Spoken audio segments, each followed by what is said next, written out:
Hello, I'm Paul Beckwith.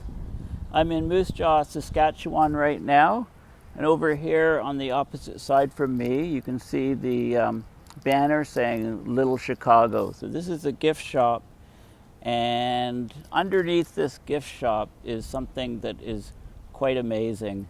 It's known as the tunnels of Little Chicago. So I'm going to give you some very interesting history which I only discovered recently.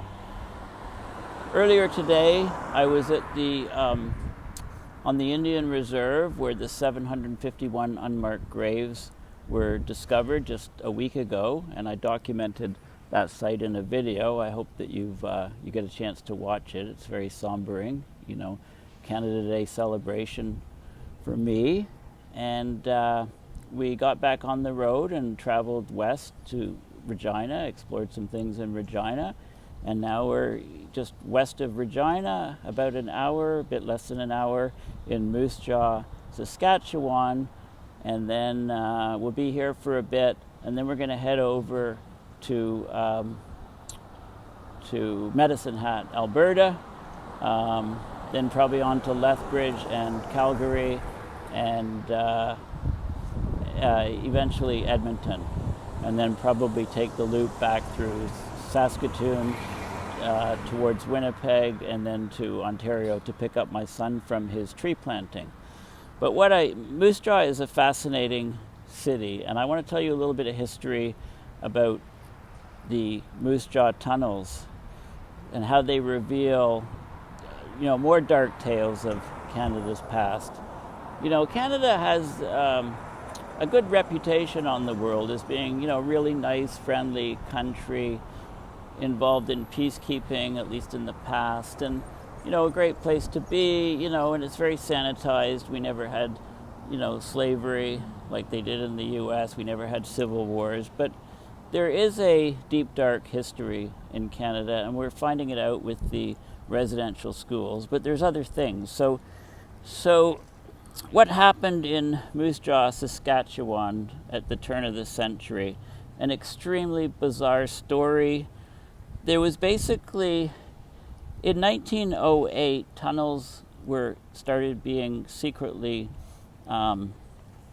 built, secretly created by removing tons and tons of rock and creating tunnels. And in fact, a whole underground maze of tunnels was built under the city that started in 1908.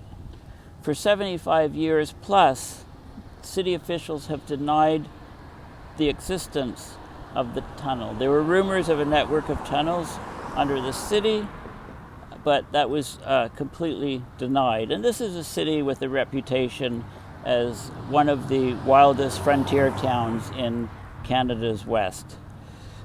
And now, today, part of this tunnel network has been restored and it's open to tourists, but unfortunately it's closed to COVID. Otherwise we'd stay in town and check it out for sure. I'll get back to tunnels in a minute and the history, but I just want to say, there's so much going on the abrupt climate change front, with this heat wave in the western North America, especially in British Columbia, has hit the news. A small town called Lytton, Lytton, in British Columbia, has been in the world news for much of this week because it's kept on 3 consecutive days. It set temperature records, and on the third day it reached almost 50 degrees Celsius. Temperatures hotter than those in Vegas, in the deserts of the world, 50 degrees Celsius. And then after 3 days, record 1 set, record 2 set, record 3 set, almost 50 degrees Celsius, 49.6 or something.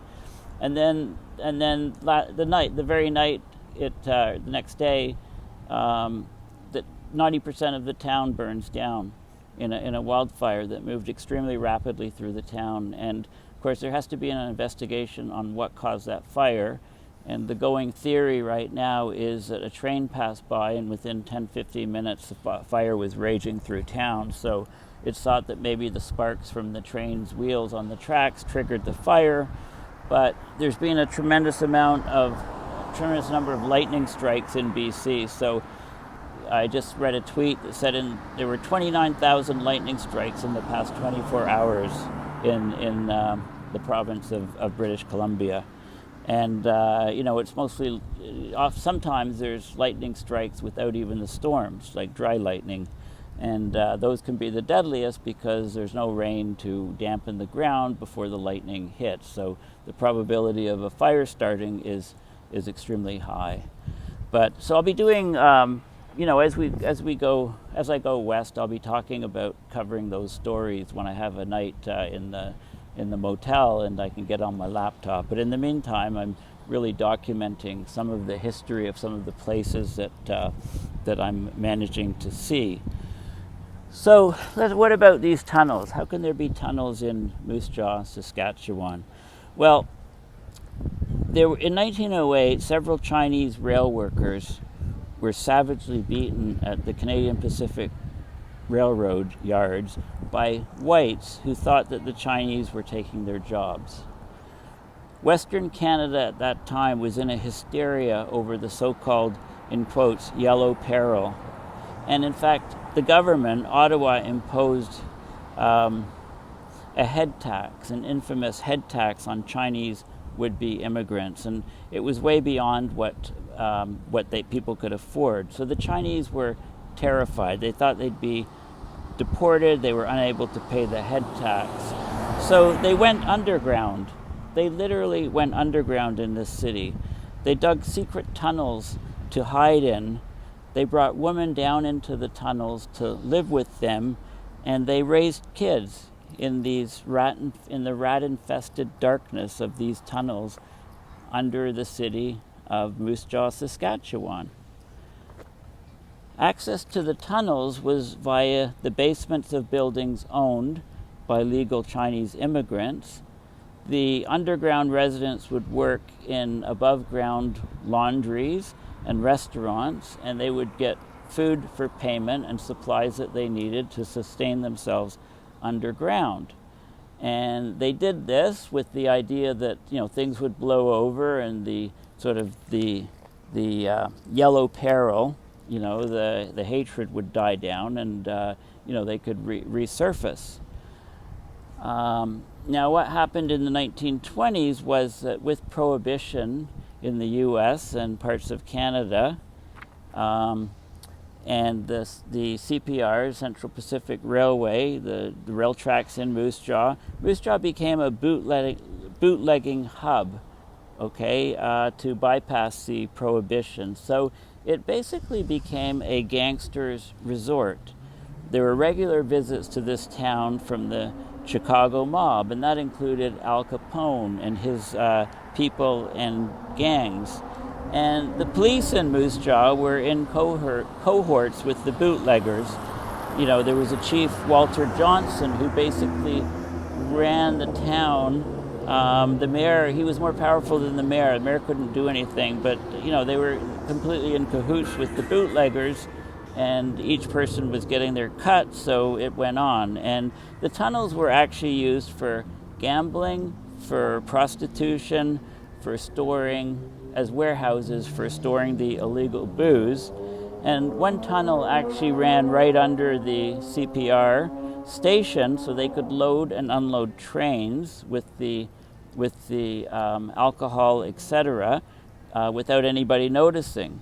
Basically, one theory was that the bootleggers, the Chicago gangsters, forced the Chinese out or forced the Chinese to do this. But, locals that, some of the locals that were messengers, boys that were running messages through the tunnels said that, basically the Chinese and the bootleggers, the Chicago gangsters, worked together. And Al Capone did visit, and Al Capone's right-hand man, Jim Brady, he was very strict in keeping alcohol away from the messenger boys, but they all learned poker from him. So there you go. So now the city officials in Moose Jaw denied that these tunnels existed well into the 1970s. Okay, they just said, there are lots of rumors, but they said, no, there's no tunnels. But the problem is on one of the main roads, this is Main Street, and that over there is 108 Main Street North, the Little Chicago, where the tunnels have been restored to original condition, and they've had hundreds of thousands of people, tourists, travel down and see these tunnels. So, how did they get exposed? Well, they literally got exposed when some car or truck on the street was driving along, and basically the tunnel, the roadway collapsed into part of the tunnels. A car disappeared down into the tunnel, and everybody could see the tunnels exposed, and it was no longer possible for city officials to continue to deny the existence of these tunnels. So, it became sort of a big deal, and eventually, after that, money went into restoring the tunnels. So now people can walk down in, and it's really unfortunate that the tunnels are now closed because of COVID. Otherwise, I'd definitely do a video, go down into these things and do them. So, right now, Canada is really looking into itself on the atrocities that were committed to the First Nations people in the residential schools, but that's not the only sordid history of Canada. It turns out that the yellow peril, the hatred of Chinese workers in 1908, that sort of time frame before First World War, there was a lot of problems, and whites thought they were stealing their jobs, so they were treated very poorly and literally driven underground to build these tunnels. So this is a fascinating part of history in Moose Jaw, Saskatchewan, which is one of the wild frontier towns of Western Canada, on the Great Plains of Western Canada. So very, very fascinating story that I only found out about recently. And, here it is. So once again, thank you for listening to my videos, and thank you for following along as I continue heading west on this adventure to, visit different cities and find out document some of the climate change disasters that have occurred there, but also some of the, things that are very pressing in the news, the residential schools, and, things like that, the heat wave. So thanks again for listening, and please consider going to my website, paulbeckwith.net, and donating to support my independent research and videos mostly on abrupt climate change. Or you could also I'll put a link into the description of this video for a GoFundMe page to help pay for some of the expenses for the gas and car rental and trip. And just as a note, I rented a car a couple months ago and to drop my son and his friend off at the tree planting place in Kenora, and it was all in, it was $260 for the week.